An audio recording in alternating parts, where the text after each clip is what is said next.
Hi guys, so I'm here with my February reading wrap up, and I know we say it kind of every month, but where on earth did February go? It's like I blinked and it was over.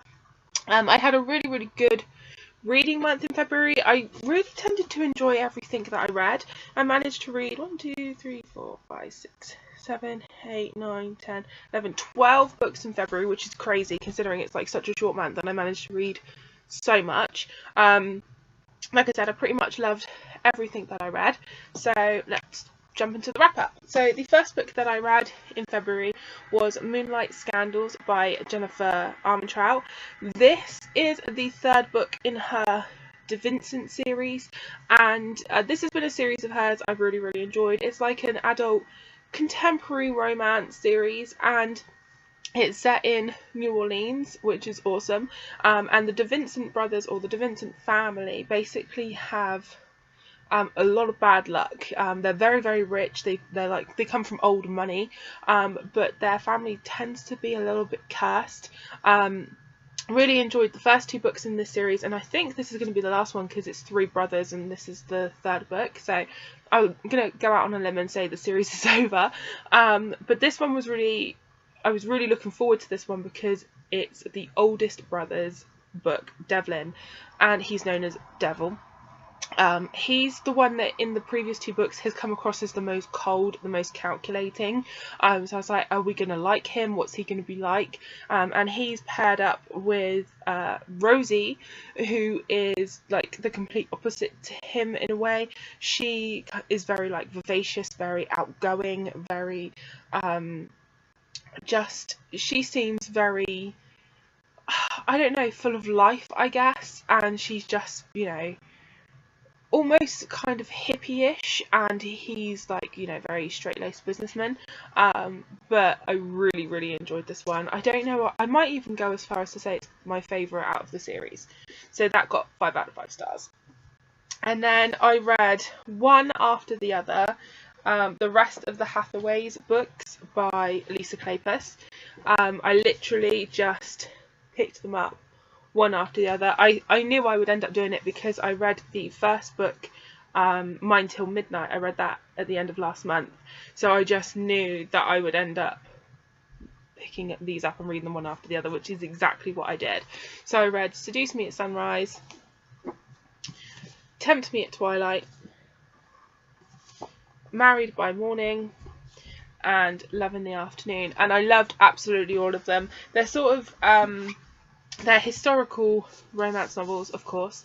They're set kind of in the Victorian period, I think, and I just love them. It's all about the Hathaway family.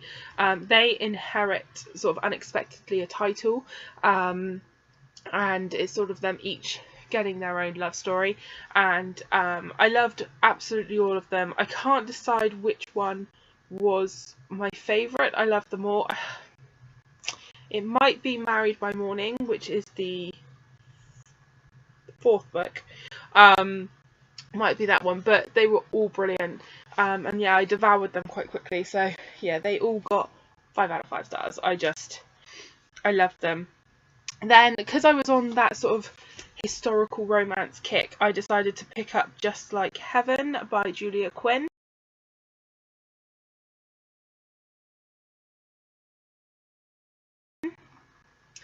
This is the first book in her Smythe Smith series, and I've read a few Julia Quinn books and enjoyed them.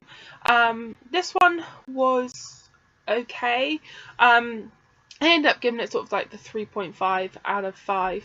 There was nothing necessarily wrong with it. It just wasn't as gripping, I guess, as other historical type novels that I enjoy. The premise of it was good. So it's about Honoria, and she is desperate to be she just wants to be married, and her brother has had to leave the country because he was in a duel and it ended up badly, so he's basically out of the country. So he's asked his best friend to look out for Honoria, but what he's actually done is scared off all potential suitors, which she doesn't know that, but then they actually discover that they like each other. This book, I think, was a bit slowly paced. and there just wasn't, I don't think, enough actual romance in it. But overall, it wasn't a bad read. It just wasn't my favourite. So the next book that I read was Waiting for Willa by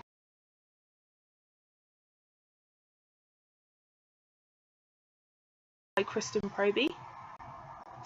This is one of the books in her Big Sky series that was released this month, and I was really looking forward to it, and I wasn't disappointed. I gave it 4.5 out of 5 stars. I love Kristen Proby's books. They're really good contemporary romance novels that you just read, and they're just so light and fluffy, and you just enjoy them as you're reading them. So I really enjoy her books. The only books that I've been really disappointed in by her was the book in her new Manhattan series that came out last year. That's the only book really by hers that I can say I've been disappointed in. This one though, I absolutely loved it. It was a second chance romance, which is not normally my favourite type of romance novel. But basically Max and Willa dated when they were younger, but he decided that he didn't want to stay in this town. Basically he wanted bigger and better things, so he left, and Willa moved on. She met somebody else, they got married, and unfortunately he died, leaving her a single mum. And then Max comes back, and they have to work through, she blames him for a lot, he regrets a lot, but it was a really nice second chance romance, and it was just well done, and yeah, I enjoyed it all the way through. The next book that I read was Butterface, and I can't remember the author's name, so I'll put the picture up.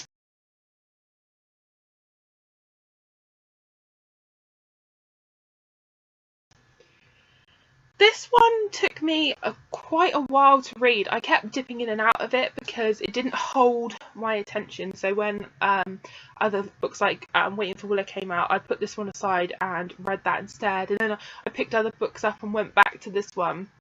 It sounded good. So apparently Butterface is an insult. It must be an American thing, because it's not an insult I've personally come across, and I believe it's an insult I personally would have come across.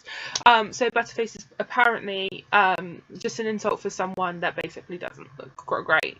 And it's about this woman, I can't even remember her name, and she's basically been called Butterface throughout her life, and she's at a wedding and there's a kiss cam and she has to kiss this really hot guy, and then he might actually like her, and then this whole family drama because he's a cop and her family are like dodgy, and it was just okay.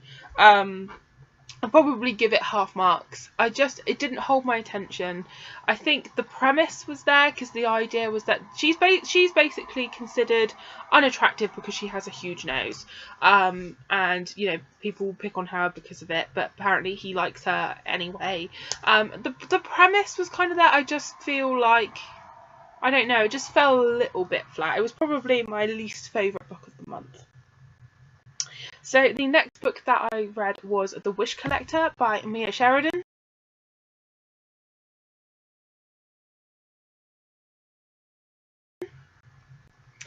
And this was one I'd had my eye on. I've read a couple of Mia Sheridan books, but none of her books for me have matched to the standard of Archer's Voice. Archer's Voice is one of my all-time favourite novels, and it's amazing. So whenever I see like a Mia Sheridan book come out, I'm like, do I read it? Do I not read it? I decided to pick this one up. It's set in New Orleans, which I love, and basically it's about Clara, I want to say. I'm terrible with names, but she is a ballet dancer, and she gets like chance to go to this ballet school, so she goes, and she's finding it hard to fit in, etc. And then she's told the story of these two from like years and years ago, about who was a slave girl and a soldier. She gets told their story, their sad tragic story, about how this girl took her life on this plantation, but that people leave wishes to this girl. So she goes and leaves a wish at this place, and she meets Jonah, and she doesn't actually see him because he won't come out, but they talk through the wall, and then they meet, like they start talking, like meeting up each Sunday. She doesn't actually get to see him, but they talk through this wall. It's kind of like a Beauty and the Beast type story, but sort of reimagined, you know, and contemporary. He is very badly scarred, and which you find out through sort of his past. I'm not doing this storyline any justice, by the way, but I really enjoyed the book, and I ended up giving it 4 out of 5. So yeah, I enjoyed that one. The next book that I read was A Night Like This by Julia Quinn.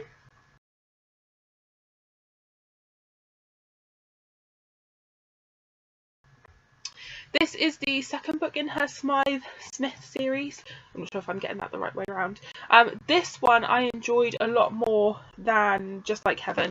This one I just felt had a bit more to it. So Anne Winter is a governess, and she has a bit of a mysterious past. So she's hiding, and so she becomes the Smith Smythes, like their governess for some of the younger girls.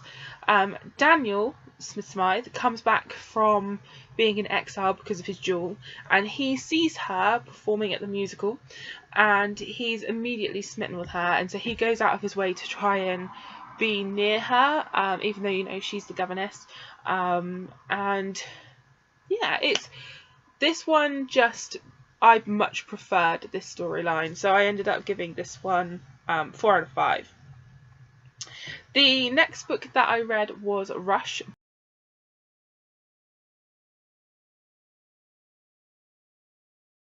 by Maya Banks.